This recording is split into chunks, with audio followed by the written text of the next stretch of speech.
Welcome back to the Jon Krawczynski Show. Thanks to Jon for giving us his name for this show. Coincidentally, he's also the star of the show. This is our basketball show at talknorth.com. Jon does a great job covering the Timberwolves and the NBA. He also joins with me on the Viking Update podcast. If you'd like to check that out as well, we have a lot of stuff at talknorth.com. You know that by now. Check it all out. And when you find a show you like, please subscribe to your favorite podcast app. The Jon Krawczynski Show is coming to you from the Aquarius Home Services Studio and is presented to you by Lexus of Wayzata and Maplewood. Jon, you were on the road with the team. You didn't see wins, but you saw some fascinating stuff. I think we have no choice but to start with Anthony Edwards going bonkers against the Spurs and unveiling a shot I'm not sure I'd seen anybody really master before, and that's the fake three that immediately becomes a three that hits nothing but the bottom of the net. That's such a difficult. I mean, I'm trying to think what it's like in another sport. It'd be like the Charles Barkley golf swing, right? Where you start swinging down, you stop, and then you try to hit the ball, and it goes 8 feet. I don't know how Anthony's doing it. Yeah, it's incredible, and like to take that analogy further would be like if then Chuck hit it on the green within 3 feet of the hole. Like it doesn't happen. No, it does not happen. The level that Anthony Edwards is reaching as a shot maker, as a creator, is really just off the charts. And I mean, the showdown that he had with Wembanyama in the fourth quarter of that game, I mean, that is what makes you think that the NBA is going to be just fine going through for the next couple of 5-10 years, because when you have players of this skill, of this kind of, just charisma of everything that those two have, and the prospects of those two going at each other for the foreseeable future is just so tantalizing to think about as a fan of this game and of watching and wanting to see high level competition. But watching Ant drag this team back into that game and hit just incredibly difficult shot after incredibly difficult shot, 26 points in that fourth quarter, 39 in the second half. I mean, it was mind-boggling. And we wondered, Jim, about what was the next level for Ant to get to coming into this season. And he is reaching it just as a clutch time player, as a someone who can understand what shots he can get to and what he can make and he can't make. I mean, he's made a remarkable leap, which is saying something because he was already on a pretty lofty perch coming into this season. Kobe Bryant wasn't my favorite player, but the one thing he had was just the guts to take every big shot for his team, and that's what that felt like. That felt like a Kobe fourth quarter. Yeah, it did, and I would say that Anthony Edwards has always had the want to in those moments, but I think now, which is getting him closer to that Kobe conversation, is that the want to is marrying with the ability to execute in an entirely different way. So even though some of these shots that he was taking were, incredibly difficult, unbelievable, jump shots, drives, all of those things, when you watch him get to those shots, it's a different process. Like last year and earlier on in his career, it looked like he was going into these situations without a real plan. And when he did something that worked, it was just because of his supreme athletic ability that allowed him to create the separation or elevate over someone and hit a crazy shot. But you can see now in these situations, Anthony Edwards is kind of starting to think about the game a little bit more and anticipate and plan for where he wants to go and how he wants to get there. And that is something that Kobe mastered. Like he could understand exactly, okay, if I get to this spot at 21 feet and hit this turnaround move, it's going in. And, if I'm at this spot, if I see this defense, okay, I've got to get to this left wing three, or I've got to do, and so I think that we are starting to see the process match the results for Anthony. And I think that's just such a huge thing for his development individually and also for the Timberwolves as a team is that they're going into these moments and it's not just Ant saying, "Give me the ball," and then kind of going hell bent for leather and seeing what happens. They are going into this, and he is going into these moments with a plan and executing that plan, and that is a more sustainable kind of process than what he had been doing before. It's pretty impressive what he's doing that way. I'll test my memory. It feels like the beginning of last year, he was going to like the wing turnaround Mhm, bank shot as kind of his go-to, mhm, and first of all, it's a difficult 2-point shot, which is not ideal. Also, it just didn't ever. He made it a few of them, but he never looked really comfortable doing it. He looks really comfortable doing what he's doing now. yeah, exactly, and then I think, like, that is sort of the maturity in his game is because he had that bank shot, and it felt like at sometimes last year, he was like, "I'm gonna show you I can do this. Like, this look at what I have in my bag now."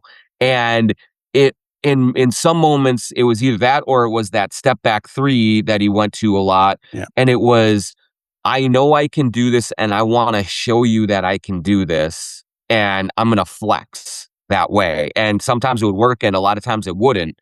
But now it's more of like, I am gonna look at the defense and just, do whatever needs to be done to beat this coverage. And so the difference between the 2 is last year he was doing what he wanted to do and what he thought was going to work and maybe even what he thought was gonna look cool, doing it. And this year, he is doing what he has the answers to the test. And he's doing what the defense allows him to do or what the defense is has a vulnerability to. And that's a just an completely um different and higher plane of playing the game. And so even when he makes tough shots, this season, you look at it and say, I know exactly what he wanted to do there. And that's what, and he makes tough shots because he's a freaking tough shot maker. Like he's unbelievable. But he is understanding which shot is for which moment against which defense. And that's just like it that allows him to ascend to a level where it's like, I don't even know that there's a whole lot we can do to stop this guy. And the second part of that then, Jim, is what we saw down the stretch against San Antonio was really interesting in that he was making all of these shots, and then all of a sudden Dante DiVincenzo is getting wide open threes in the Mhm. corner, right? Then, a guy who was 1 for 8 or whatever, is hitting wide open looks to make big shot. And so everyone else is benefiting because there is a helplessness in the defense that says, we got to throw every single thing we have at Edwards. And all of a sudden he's moving the ball and it's finding people in great wide open looks and those are getting knocked down as well. So everyone is benefiting this season, whereas maybe last season it was much more of a just an ant-centric approach that was not always successful. We're talking here on Tuesday morning. Is the foot injury something you think is going to linger, or are they just being cautious with it? Yeah, no, it feels like it does feel like it's a lingering thing right now. Everything that everyone that I've talked to about it, really close to the situation says that this is something that he has been dealing with, but that is not a concern for a long-term adverse effect. I think that he's going to be once they get to the All-Star break, maybe he'll play that weekend, but he'll get some extra days off and some rest there. That will help things, and I do think that they are trying to treat it with a few medications and a few just kind of therapies and things like that. That um, they believe that they're pretty close to getting it ready and all set. It's still not fully 100%. It still does bother him. It's a nagging thing. His ability to play through that kind of stuff is pretty well documented. So, I I don't think that it's going to be something that is a big time issue for the rest of the season, but it it's been annoying. Let's say that. That's a good word for it. It's been a very annoying thing that he's had to deal with, and that they've tried to get kind of their hands on. It's been a bit of an infection that he's dealt with, kind of in his foot, toe, and that's kind of made it painful for him to be walking around and moving and stuff like that. And he took the 2 games off, before the road trip, and well, including the Houston game, but um some of that was like he had played there had been a heavy kind of, uh, volume of games leading into that. I think they'd played 6 games in 9 or 10 nights, and so when you get that wear and tear on it, I think he needed a little bit of a break, but there from what everything I understand is that they're close to kind of getting this thing, completely taken care of, and hopefully he'll be healthy for most of the rest of the way here. Do you think he should have been an all-star starter? I do, Jim. I do. This is a Timberwolves podcast. I cover him, and I cover the Wolves, and so people can say what they want about that, but I mean, he's just been absolutely one of the 5 best players in the West this season. When you look at the increased responsibility that he has had on this team, and everything that he shoulders on both ends of the court on a nightly basis, and the fact that he's delivering the way that he is, his shooting percentages are all up. His clutch shooting, he's shooting 72% in clutch situations, which is just like otherworldly, like not even close to the rest of the pack. He's making big shots. He's creating things for others. And when you need him, he's playing great defense in big moments. And so I think he definitely deserved it over Steph Curry. He definitely deserved it over Victor Wembanyama, who's been amazing, but like he's been coming off the bench for much of the season in San Antonio to manage his minutes. And so could he come off the bench as the All-Star in the All-Star game too? Yeah, he should.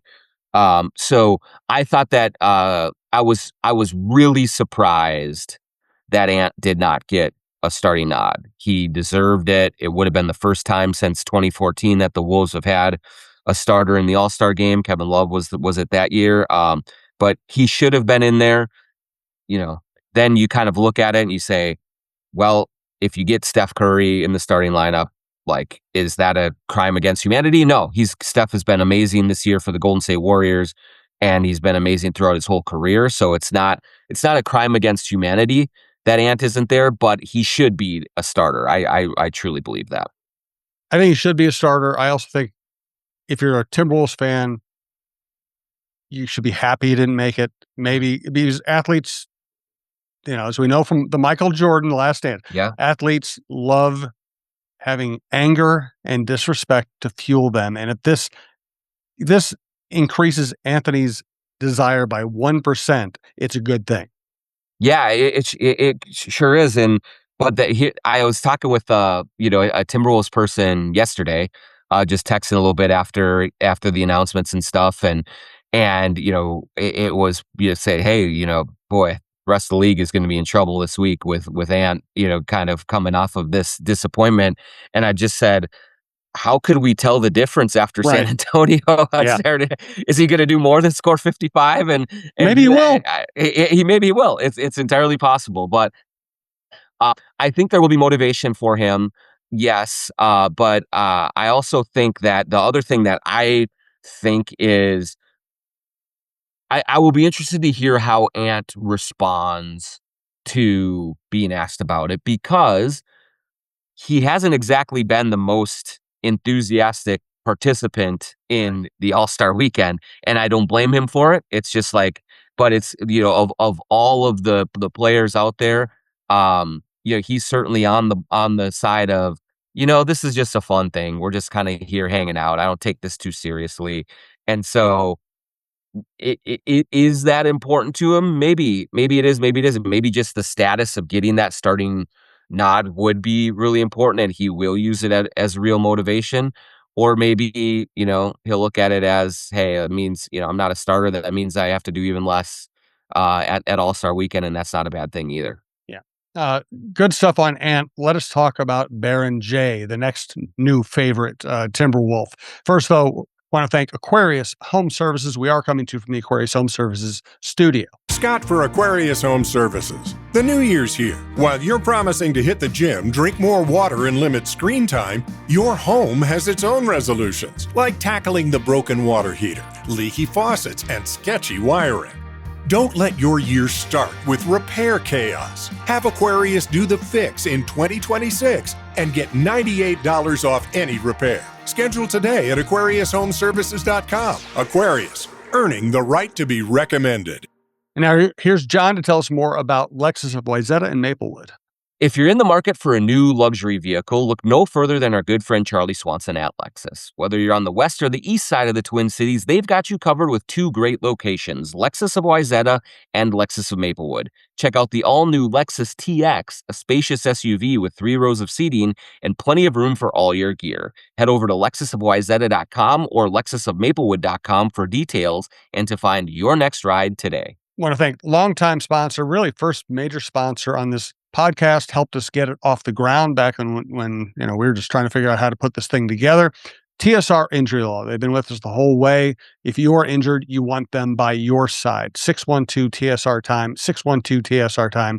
I guarantee you they'll take good care of you. They built an incredible business by winning cases and treating people right. They don't want you to need their services, but if you do need an injury lawyer, you want TSR Injury Law, 612 TSR time. All right, Beringer, boy, what I love about him is that you don't look at him as a big man and say, oh, he's going to have to put on some weight or he's going to have to develop some footwork. Or he looks like such a natural, and he's got the quick leaping ability. He's got the high leaping ability.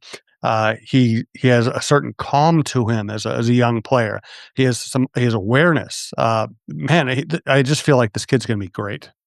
Yeah, I mean the enthusiasm for him internally, and we've been talking about it, Jim, but it's off the charts about what they believe he can eventually become in this league with his combination of athleticism, of gracefulness, of size, and the frame that he has, and just sort of the simple fact that he has only been playing basketball for 4 or 5 years, and he's already absorbing things at this level. The intelligence, the aptitude for the game, the feel, like it's all there. And so, if there's been a major revelation over the last couple of weeks here now, it is that he deserves to be in the rotation. And when you look at what this team needs to do at the trade deadline, that you can scratch off, backup big. I really believe that. Like, he has shown enough. Now, there are going to be times, Jim, in this season where he's going to get out there and he's going to have 4 fouls in 5 minutes, and he's going to look like he is chasing, and he's going to look a little in over his head. That's going to happen, as a rookie in this league, especially one as young as he is. But already he is showing that he has a real presence at the rim that defense or that opposing offensive players are noticing and respecting and being kind of like flummoxed by.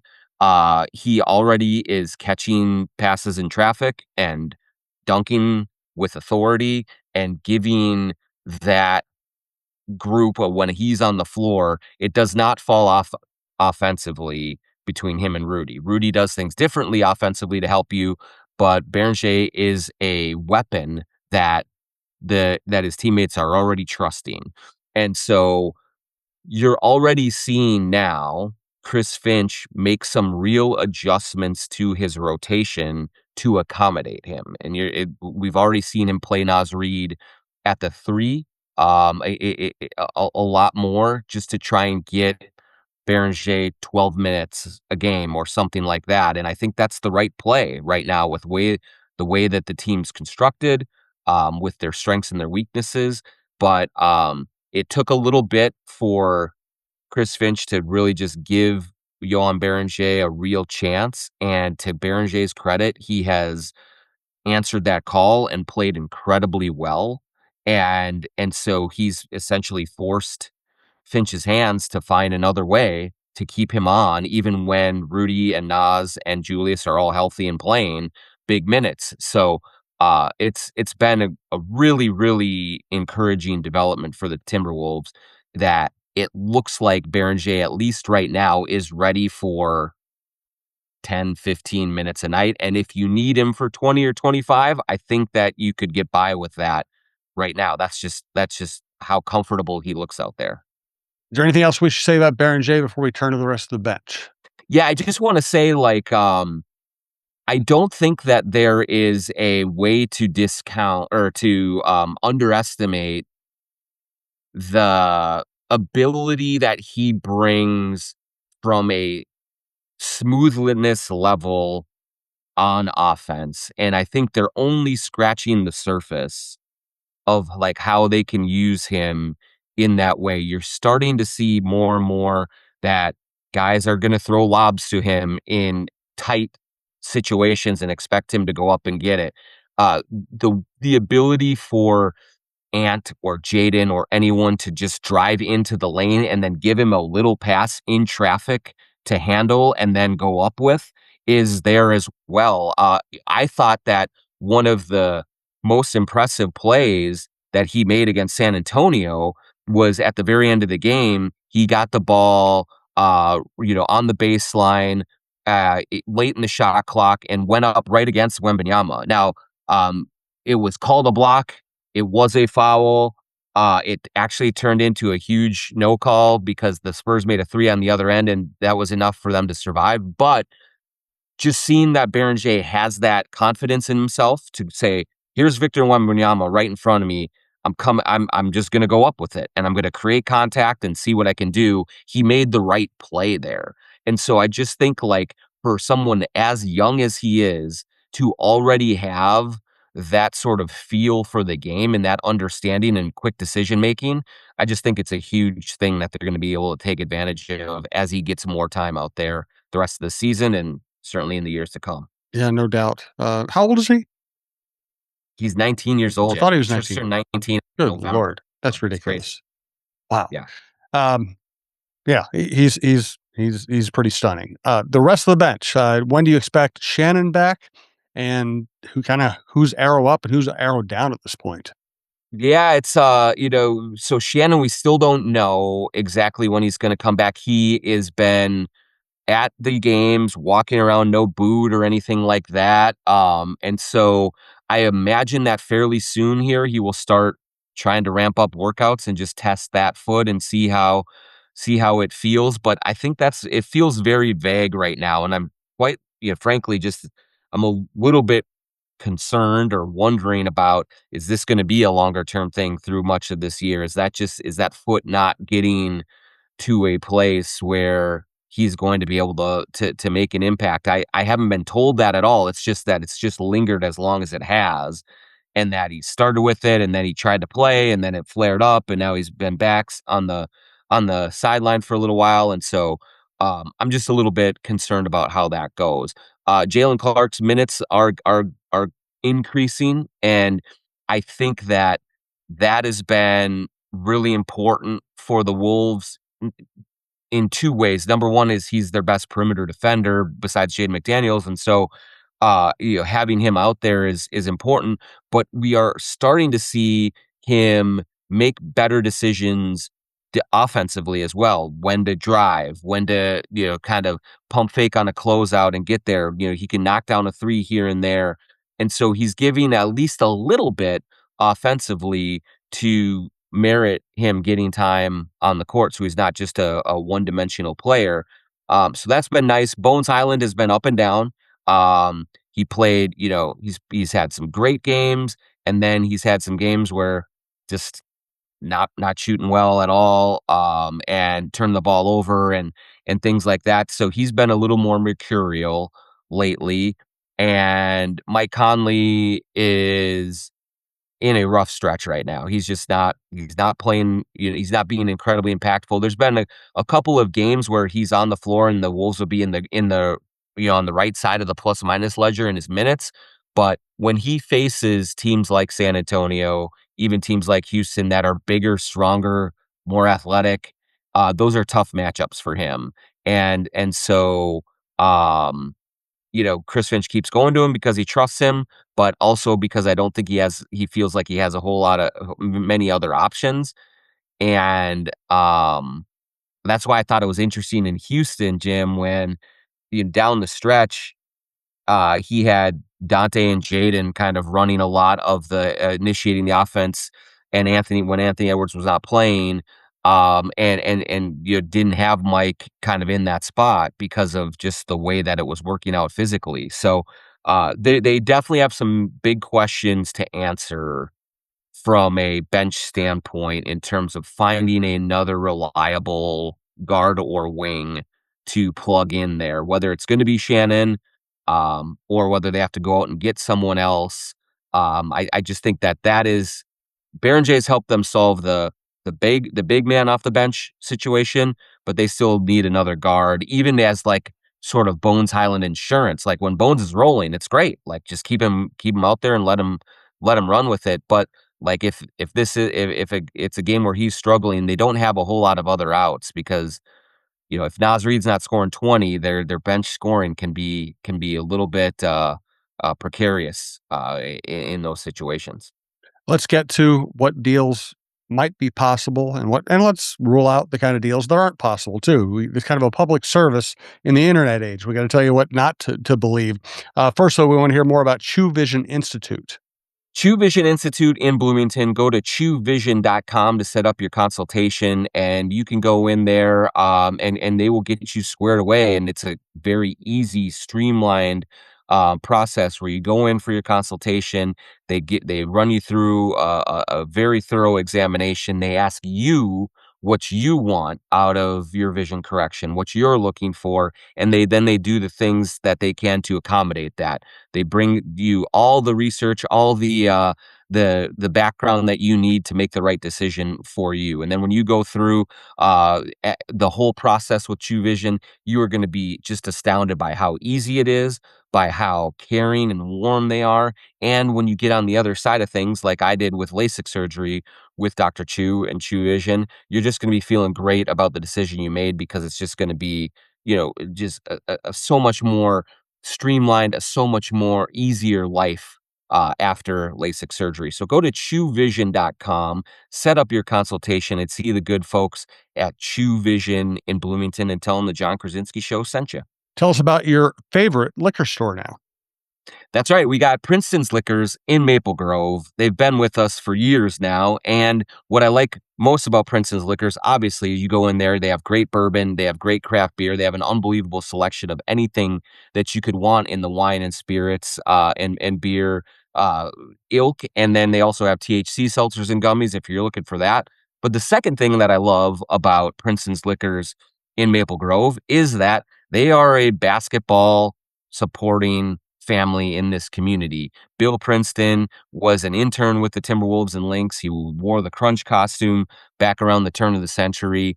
But they have been embedded in this community for ever and ever. They've been in Maple Grove for decades and decades running the liquor business. And so if you're looking to support companies that support us, we are always prefer to be in business with local companies that really affect where we live. And Princeton's Liquors in Maple Grove is one of them. So stop into Princeton's Liquors, tell them the Jon Krawczynski Show sent you. Shepherd Goods and Lamb Chops clothing line will sponsor the Twitter question we ask at the end of the show. What's going on at sglambchops.com? Yeah, sglambchops.com. It's the place to go. Put in the promo code JONK20 for anything that you want: casual wear, streetwear, hoodies, t-shirts, pants, sweaters, hats, whatever you're looking for to look good and feel good. They have it with Lamb Chops. You go to a Target Center for a Wolves game, you show up. The most popular thing is going to be Timberwolves merchandise. The second most popular thing on fans' backs is going to be Lamb Chops. Like everyone is wearing it, and you can go to a game, then you can go out in the North Loop afterward, grab a few drinks at a trendy spot, and feel like you're fitting right in with Lamb Chops. It's super high quality. It's really stylish. It's very, very comfortable. And so go to sglambchops.com, use the promo code JONK20, and you get 20% off anything at Lamb Chops. And we will ask the Twitter question here in a second. So, what are you expecting out of the Wolves as we approach the trade deadline? Yeah, I do think, Jim, if I had to guess right now, that I would anticipate that they make some kind of move to add to the bench.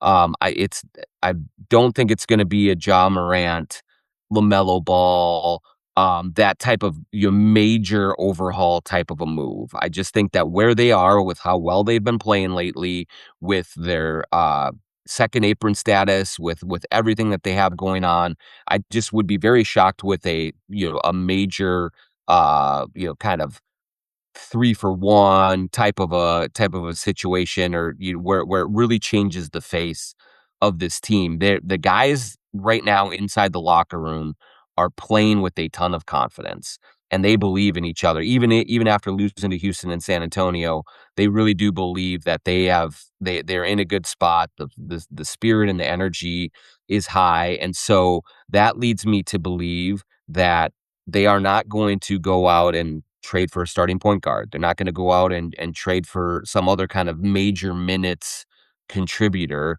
I think that they will be looking for a guard or wing to be able to give them some good minutes, some decent shooting, handle the ball some off the bench. And whether that is, someone like a Kobe White or an Ayo Dosunmu from Chicago, that's possible.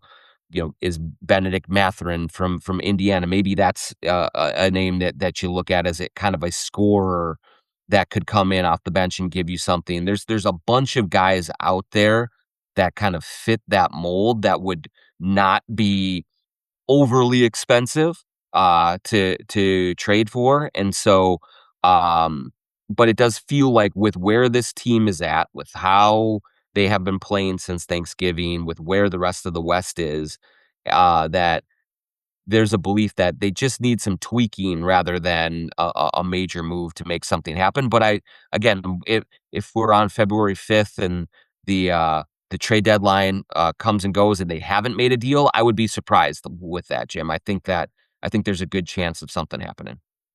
Who do you think? Obviously, not a lot of draft picks to trade. What players do you think they'd be willing to deal? And is Mike Conley one of them? I think they would be reluctant with Mike Conley, just for what he means to the team now, for what he has meant, and frankly, maybe for some of the options that he would bring back. I'm not sure that would be a major piece, but he's certainly not untouchable or anything like that. But I do think that it's something that they probably would rather not do if they didn't have to. Um, Rob Dillingham is the name that you're going to hear a lot. He just is not playing here at all. There are still people within the organization that absolutely believe in him, that think long term that he can be a good player in this league. But right now, he's not in the rotation. He's not helping and contributing to a team that could really use ball handling and could really use another shot creator. And so it seems like, just me reading things and looking from afar, it just really does seem like maybe it would be best for Rob to go to a team that he can just get real minutes on and just be in the rotation and play. And maybe it's not a winning team right now, but maybe it's just a team that has minutes and has opportunity and isn't really focused on winning every single night, and can allow him to learn on the job. That might be a better situation for him. And he's still in the second year, and he was an 8th overall draft pick, so there will be other teams that look at him and say, hey, it didn't work out there for many reasons. We can utilize him, and we can really, we're intrigued by him. And so I think that would make sense as being kind of one of the main pieces that the Wolves would use to try to facilitate something. And again, I can't remember if it's like $6 million this year. So that's kind of what you would get back, that kind of a player. And maybe you add a Leonard Miller or somebody in there and you can get a little bit more. But, that again shows you that I don't think a 15 million, a $25 million, or $30 million player is coming back, because I don't think they want to trade DiVincenzo. I don't think they want to trade Naz Reid or some of these other guys, in the absence of just an unbelievable opportunity that comes to them. So that would be my my inkling is I would think that if there was something was going to happen, that they would bring bench help in, and that maybe Dillingham would be the guy going out. 2 follow-up questions on this. The first is, uh, when I wonder about Connolly being traded, I know they really don't want to, and I know they still value him and they love having him around, but I just wonder if his salary being added to a deal could help them bring back something more. And my other question is, Tim Connolly's his batting average is like 900 or something here, right? Dillingham is like the only obvious miss so far, and Dillingham still could turn out to be a good player. Is Tim Connolly's his profile? He's been in the league for a while now. Is he the kind of guy who's willing to say, "Okay, it didn't work. I'm going to try something else," or is he going to be stubborn because he moved up to get this guy in the draft and he thinks he can play?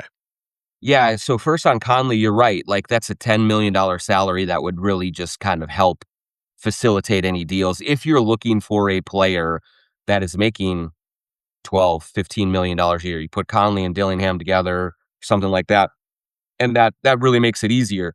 So I think that if they do identify someone who is available that they think is going to put them over the top that way, that yes, I do think that you would use Mike Conley's deal to help facilitate that. One sort of offshoot consideration that you have to bring in that situation is, if you are trading for someone, whoever, that is a guy making 15, $18 million a year, and you use Conley and Dillingham to do it. The presumption is going to be that you bring in that guy, that he's going to be a real part of the rotation and play 25 minutes a night. Now, the question you have to ask yourself is, are those minutes really available? Because Conley is, yeah, he's playing some minutes. Dillingham's not playing at all. And so, like, would it make sense to invest in a bigger piece if you think that he's not going to be playing quite as much? And it's a sort of similar to when they brought in Monte Morris a couple years ago, and he was not a marquee addition by any means, but he was a point guard that they could have used. That was a veteran guy that they thought, hey, yeah, he's going to get some real time here to help us, and he didn't play at all. Like, he was never in the rotation. And so, that's the one thing that you look at as well, is like realistically, how much is available, how much opportunity is available for a guy that you bring in. And so, if you would trade Conley, if you think the guy that we're targeting is someone that is going to come in and play 25 minutes for us and play in big moments of playoff games and things like that, then you'd pull that trigger. But if you have question marks about that, then it's probably best to just keep Conley and go find someone who, might be in that 15-minute range, to just help you out and see if that's the case. So that's the question that they have to answer there. What was the other option? Just Tim Connolly. Would Tim Connolly give up on somebody that he traded up to get in the draft? So, yeah, I think that Tim Connolly still really believes in Rob Dillingham and thinks that he can be a good player in this league. But I also think that Tim Connolly is a guy who looks at the current circumstances of any team, and he could, if he determines, like, look, I like Rob Dillingham, and I think he's going, but it's not going to be here. I don't think he would force Dillingham to stay here and just kind of rot on the bench. So if he really comes to that conclusion that just this particular situation is not a good one for Rob Dillingham and not a good one for the Wolves, that I don't think that he will cling to Rob Dillingham because he's worried about the optics of what he gave up to get Rob Dillingham, and that not working out, and him just desperately trying to salvage it. So that's just there are definitely GMs out there who would cling to it. I think of when the Wolves back in the day held on to Adrian Payne for a lot longer than they should have, because they gave up a first round pick for him, and really the writing was on the wall right away that this was just not going to work. and they just kept him on the roster and kept him on the roster. I don't think that Tim Connolly is that kind. I think if he recognizes that it just isn't working out, he'll pull the trigger on something to try and make something happen. A, to put Rob Dillingham in a better spot, and B, to give them a chance to have another piece that they can use for a team that they do really believe right now can beat anybody in the West in the playoffs. Yeah. Let's get to our sglambchops.com Twitter question of the week. All right, let me find it here. It was a good question. Yes, so this one from Daniel Stein. Can the fix for lack of wing guard playmaking come from within by emphasizing Jaden and Nas creation in lineups without Ant and or Julius? And I think it's a great point, or an option that Daniel brings up, that we have seen Jaden McDaniels take a big step forward from an offensive creation standpoint. But one of the frustrating things is that he has a tendency to disappear within the offense as well. And most of that, I think, is more of like, well, Ant and Julius have the ball in their hands a lot, and they're the main facilitators, and then Jaden kind of gets lost in the shuffle a little bit. And so I really do believe that empowering Jaden McDaniels more down the stretch of this second half of the season should be a big priority for them, because it does give them another dimension. I do think that Jaden is more capable. It has more to show, even than he has already showed at the start of this season. And I think that he can absolutely be an asset from a shot creation, off the dribble standpoint, because he's big, he's taller than most guys, so he can raise up and get looks. And usually he's got a poor defender on him much of the time, because the best defenders on the other team are guarding Julius and Ant. And so I really do believe that Chris Finch needs to continue to lean into Jaden McDaniels more as an offensive facilitator, generator. And that would, to Daniel's question, help them quite a bit in terms of looking for that shot manufacturing that really, Ant is supremely good at, and Julius is pretty good at. So I hope that they do that going forward, that, they just, hey, we have this 6'11" guy who looks super confident going to the basket. Let's put him in more situations where he can be aggressive and look for his own offense. And then he's also shown that he can pass it pretty well too. So Jaden is definitely a skeleton key for some of their offensive stagnancy that we've seen in certain instances over the past couple of weeks. Good question. Also, good show. Thank you, John. I appreciate it. Please check out the Viking Update show as well. Again, check out talknorth.com. We have all the sports covered with the best people. We also have outdoor content, and we appreciate you listening. And in this case, watching. This show is available on YouTube as well, if you weren't aware. So thanks to John. Thanks to our listeners. Thanks to all of our sponsors, our producers, everybody who makes all of this possible. We will talk to you next week.